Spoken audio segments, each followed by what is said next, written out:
What's going on, YouTube? It's Flippin' Eric. Here you are in my room where things come to die. Well, not always.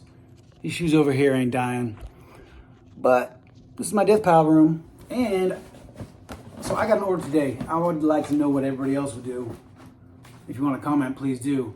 So I got these shoes from Nike. This is the new Air Jordan 1 Stealth, right?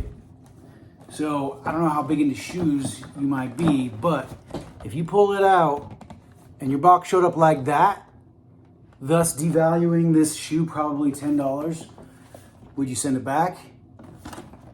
Ask for a refund, ask for a new box? I don't know what to do.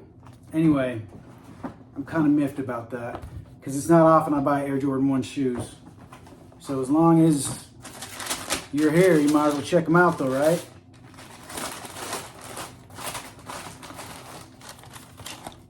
So these are the Air Jordan 1 High Stealth, OG something Stealth.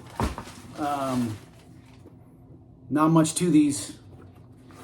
So with tax, these are like $192 shipped to Utah.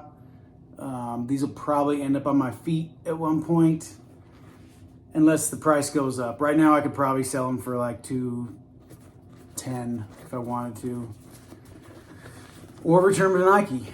That's the beauty of Nike. But I got a jacked up box, and I'm jacked up about that. Take care, guys. Peace out. Catch you later.